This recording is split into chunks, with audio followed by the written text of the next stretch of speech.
talk that I did in front of 500 people was like 3 years ago, and it was like a crazy like 3 months of things. Like I had my first solo art show, went really good. It showed me that people actually, pay attention and cared. At the time, I was a carpenter for 10 years.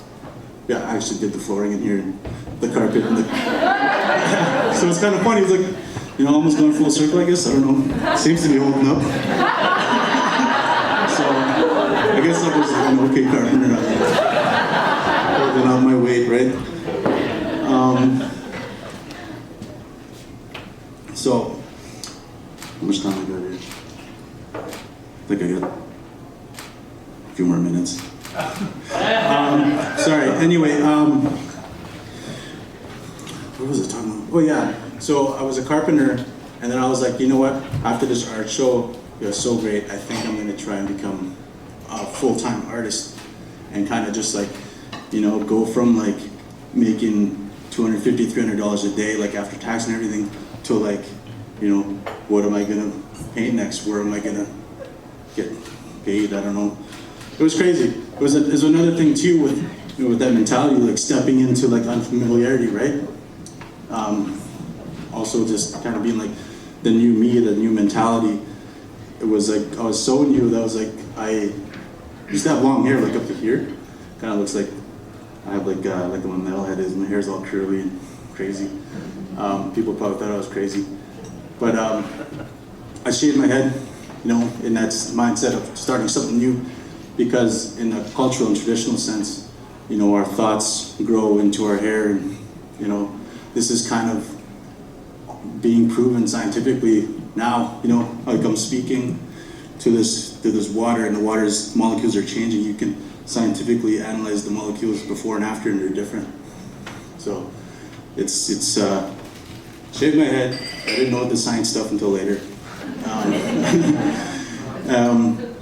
It's been growing since. So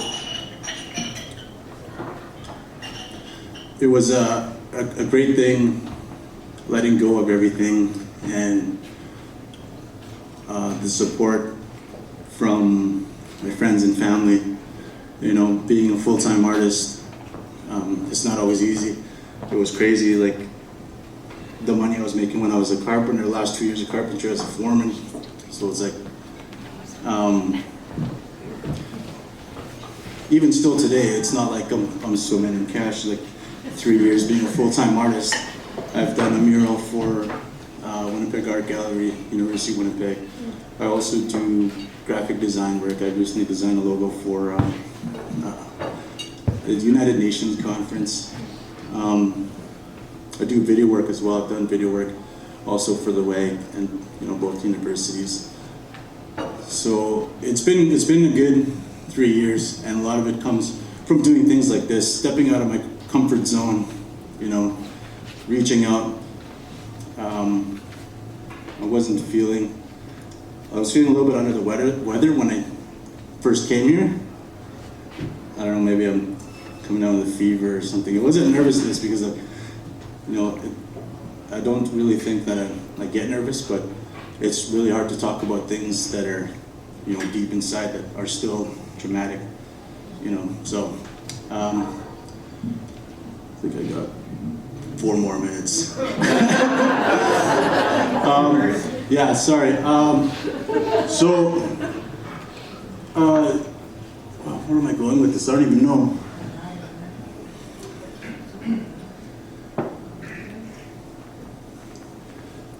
I was trying to go somewhere with this, and I didn't plan my speech.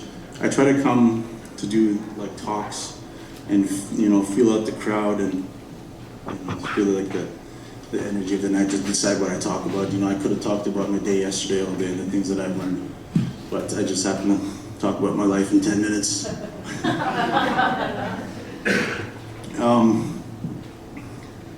Yeah, it was been a crazy 3 years, a really great 3 years.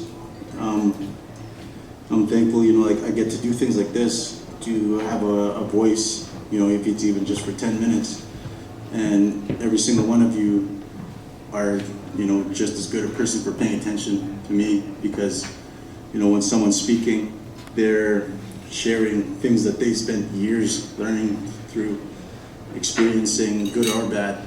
So, you know, I'm gonna listen because, you know, they're taking the time to spend that energy and that time. A lot of those years growing up, I was quiet. I remember I didn't speak a word until I was 4 years old. It was just, and that's it. You want ketchup? You know, salt? Like, that's it, literally. Because I guess I was so traumatized. But no, it's good. You know, like, I healed from all of it. And I was able to,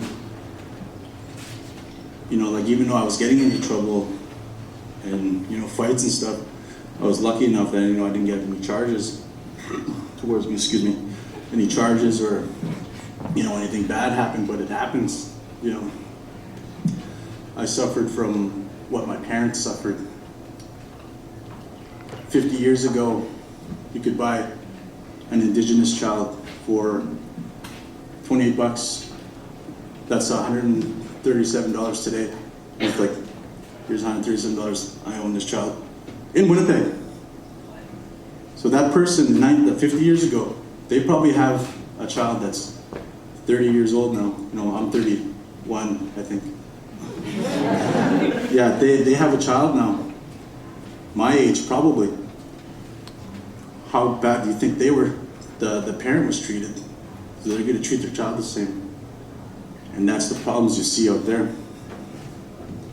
The crime, you know, the killings, the meth.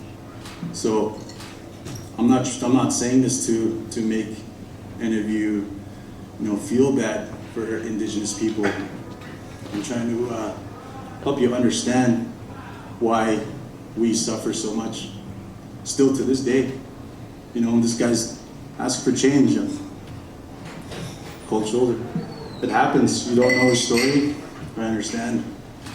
I try to take the time to, you know, sit down with the person. You know, like, how's your day? Like, you want to get a coffee or something? A lot of times it's like, no, F off. You know, not the fun word again. You know, but, you know, very few times they'll say okay, and you chat with them because they want to be treated just like any one of you. You know, do you want to go for coffee?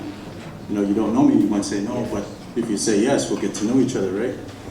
So I do this with the people in the streets, and a lot of times it's like they're just dealt bad cards, or they didn't learn how to heal from what they suffered like I did.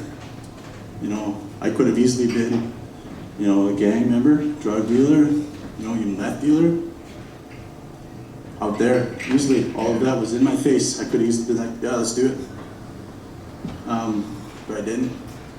I kind of just like chose to be like, you know, secluded, do my own thing. So, yeah, I'm just trying to help everyone understand how it is for Indigenous people, because I don't know. I was looking at the other videos of MoMondays speakers. I didn't really see too many Indigenous speakers. And I'm fortunate enough that I know what I went through and that what my parents went through, that I can share with you guys, you know, 45, 50 of you. So if even just one of you kind of take my words and, you know, share it and help educate someone else who doesn't know, you're like, you know, look at that dirty Indian over there. You know, this racism is a real thing. I got followed by Shoppers Drug Mart yesterday. It's like, I just sold like $1,000 painting. Like, you want to follow me in Shoppers? Like, you know, if you want to follow me for a painting, like, let's do it.